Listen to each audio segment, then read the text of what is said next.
ဒီနေ့ဈေးမတော်ဖြစ်လို့အိမ်မှာရှက်စရာဘာမှမရှိဘူးဆိုပြီးစိတ်ညစ်နေတာဒါပေမဲ့အေးဆေးပါရေကတက်တာတွေမှာအမြဲတမ်းရှိတတ်တဲ့ကျုပ်နဲ့အာလူလေးရှိရင်ရပြီရှင်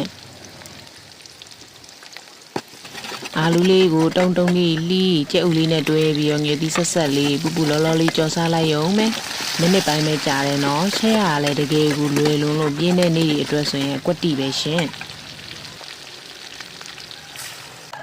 ဒီဟင်းကလွယ်ရုံနဲ့မဟုတ်ဘူးနော်ဘာချက်လဲတကယ်ရွှေတာရရောက်တယ်လို့ကြက်ဥကလည်းပရိုတင်းအာလူကကျတော့ကာဘိုဟိုက်ဒရိတ်မို့လို့အာဟာရလည်းပြေဝရတဲ့အဆင်ပြေပြေဟင်းလေးပေါ့စားကန်ဒီလေးမှာပူပူလောလောလေးကြော်စားရတာမို့လို့ထမင်းမြိန်တာတော့တကယ်ကိုအာမခံတယ်ဈေးမသွားဖြစ်တဲ့နေ့တွေမှာစမ်းကြော်စားကြည့်နော်နောက်ထပ်ဒါမျိုးလွယ်ကူတဲ့မီနူတွေသိချင်လဲ follow လုပ်ထားဖို့မမေးနဲ့အောင်နော်အားလုံးကျေး